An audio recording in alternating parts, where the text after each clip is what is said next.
Olá! Hoje a gente vai entender os argumentos centrais de uma análise bem crítica sobre as últimas 3 décadas da política no Brasil. Essa análise é baseada em trechos do texto PT, Os 30 anos de erros do Brasil.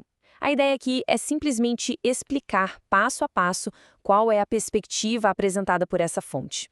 Bom, para começar, a fonte já lança essa pergunta que é bem provocadora, né? Ela meio que dá o tom de toda a discussão. Se todo mundo quer melhorar o país, o que é que, na visão do autor, está impedindo que isso aconteça de fato? É a partir daqui que todo o raciocínio dele é construído. Então, o primeiro ponto que o autor levanta é justamente esse, a ideia de uma chance que foi desperdiçada. O argumento dele é que o Brasil, ali antes dos anos 2000, estava num caminho muito promissor, um caminho que, segundo ele, acabou sendo abandonado.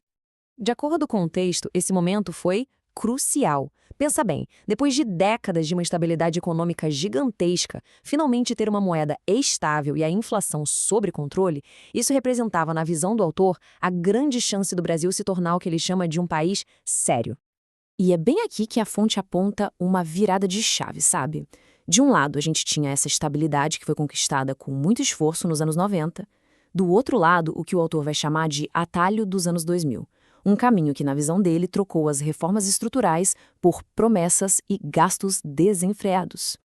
Beleza, agora a gente entra no coração do argumento do autor, a definição e a crítica que ele faz ao que chama de atalho populista.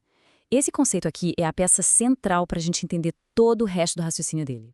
Então, é importante entender que a definição que o autor usa aqui é bem particular, não é aquela de livro, sabe?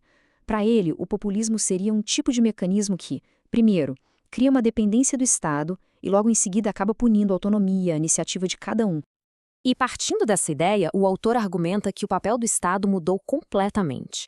Em vez de ser um garantidor de liberdades, digamos, um árbitro que garante as regras do jogo, ele teria se tornado essa figura que é, ao mesmo tempo, tutora e carcereira, limitando a ação das pessoas. Olha só essa citação, é bem forte, né? É uma metáfora que o autor usa para descrever essa visão do Estado. Basicamente, ele descreve como uma entidade que se aproveita de um sentimento de culpa na sociedade e que se mantém de pé através do que ele chama de narrativas falsas. Tá, mas culpa de quem, então? Segundo o autor, o ponto é justamente esse. A fonte alega que foi criada toda uma história, uma narrativa, para colocar a culpa dos problemas do país nesses grupos aí, neoliberalismo, empresários, os ricos, e com isso isentar as próprias ações do governo. Ok, e quais foram as consequências disso tudo? O que aconteceu na prática, segundo essa análise? Vamos dar uma olhada. Bom, o texto aponta uma lista de resultados que seriam bem graves. A argumentação é que essas escolhas políticas teriam levado a uma dívida pública impagável, uma educação que, segundo ele, virou ideológica, a segurança pública foi deixada de lado e a classe média, acabou pagando o pato.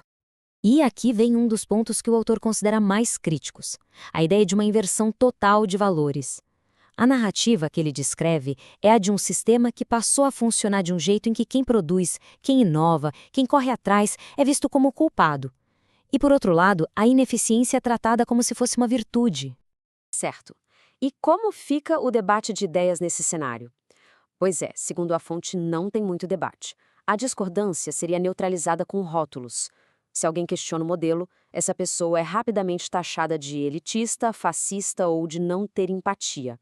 A ideia, segundo o autor, é invalidar a opinião antes mesmo que ela seja ouvida.